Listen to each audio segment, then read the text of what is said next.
Cryptocurrency.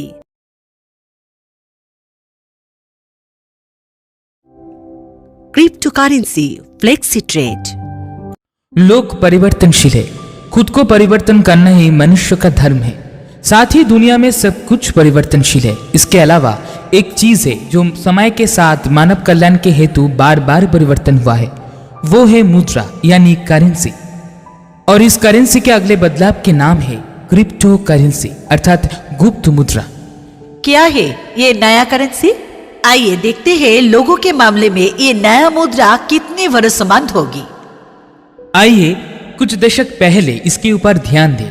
पहले लोगों के पास कोई मुद्रा नहीं थी, इसीलिए उन्होंने विनिमय का तरीका अपनाया। लेकिन धीरे धीरे इसमें भी प्रॉब्लम आ गई।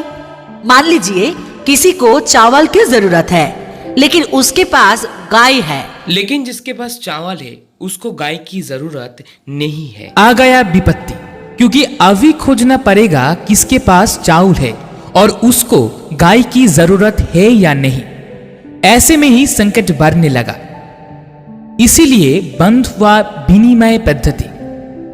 तब लोगों के हाथ में जो पहली मुद्रा आया उसका नाम है कौड़ी, जो मिलता था समंदर में।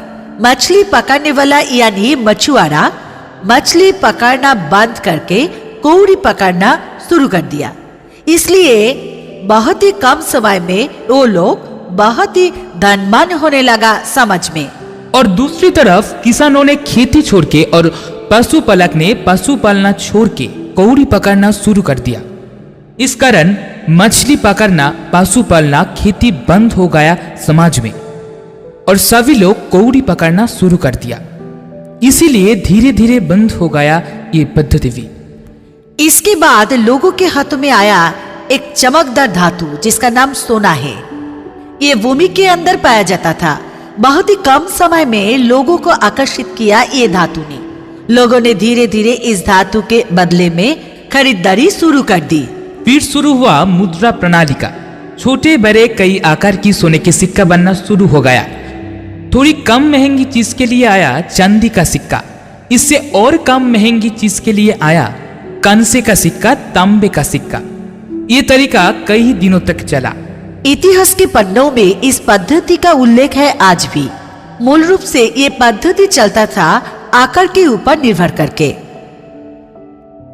इसके बाद आया आर्यभट्ट। उन्होंने शुरू किया अंक विद्या। शुरुआत हुआ नया मुद्रा प्रणाली का। आया आना पैसा। और इसी के बाद आया पेपर मनी अर्थात कागज का रुपया और कॉइन, जो वर्तमान मुद्रा प्रणाली का कुछ स्थान ले रखा। आया बैंकिंग सिस्टम। 1969 साल में समय का परिवर्तन और उन्नत तकनीक के माध्यम से आया प्लास्टिक मनी अर्थात डेबिट कार्ड अर्थात एटीएम कार्ड। शुरुआत हुआ डिजिटल करेंसी का। फिलहाल हम लोग दो प्रणाली के साथ चल रहा है। वो दो प्रणाली है फिजिकल मुद्रा और डिजिटल करेंसी, जैसे कि ATM card, net banking, mobile apps etcetera. सभी डिजिटल प्रणाली में यूज होते हैं डिजिट का, जैसे कि अमेज़न पे, पेटीएम, फोन पे, रॉकेट, जीपे, विकास एक्सेट्रा। फिजिकल करेंसी क्यों छोड़ दिया? क्योंकि उसमें बहुत दिक्कत आ गई। दूसरी तरफ डिजिटल करेंसी बहुत ही सुरक्षित और आसान है।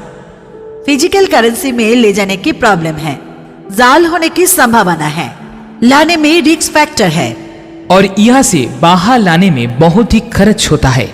इसके अलावा गवर्नमेंट जब फिजिकल करेंसी तैयार करता है इसीलिए चाहिए टैक्सल, कागज, मेटल, श्रमिक, समय, सिक्योरिटी एक्सेट्रा। इसीलिए गवर्नमेंट को ज्यादा खर्च करना पड़ता है। और दूसरी तरफ डिजिटल करेंसी में ऐसे कोई दिक्कत नहीं है। डिजिटल करेंसी में जाल नहीं होता। टैक्सल, मेटल, सुरक्षा, कागज, इसका कोई जरूरत नहीं पड़ता। ट्रांजैक्शन का तरीका भी बहुत आसान है। सबसे पहले फर्स्ट वर्ल्ड कंट्री में इसका शुरुआत हुआ 1969 में। धीरे धीरे थर्ड वर्ल्ड कंट्री भी उसको लेने लगा और हम लोग ऐसे ही ले लिया। अभी भी हम लोग कभी कभी फिजिकल करेंसी यूज करते हैं, लेकिन पूरा वर्ल्ड में अभी चलता है डिजिटल करेंसी, क्योंकि पूरा बैंकिंग सेक्टर डिजिटल में कन्वर्ट हो गया। फिजिकल करेंसी और डिजिटल करेंसी, इस दो प्रणाली को किया जाता है सेंट्रलाइज्ड करेंसी।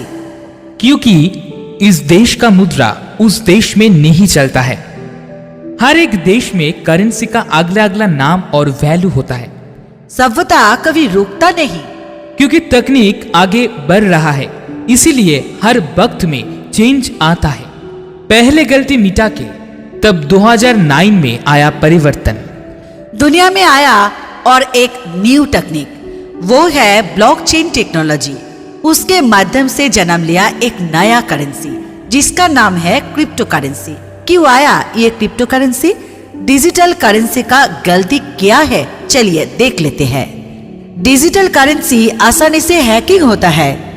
एक देश से दूसरी देश में डिजिटल करेंसी भेजने में बहुत ही दिक्कत होता है। ये करेंसी लाने में और भेजने में एक्सचेंज करना पड़ता है। इसमें टाइम भी ज्यादा लगता है और खर्च भी बहुत ही है। डिजिटल सिस्टम में सबसे बड़ा गलती क्या है? वो है पूरा दुनिया का बैंकिंग सिस्टम।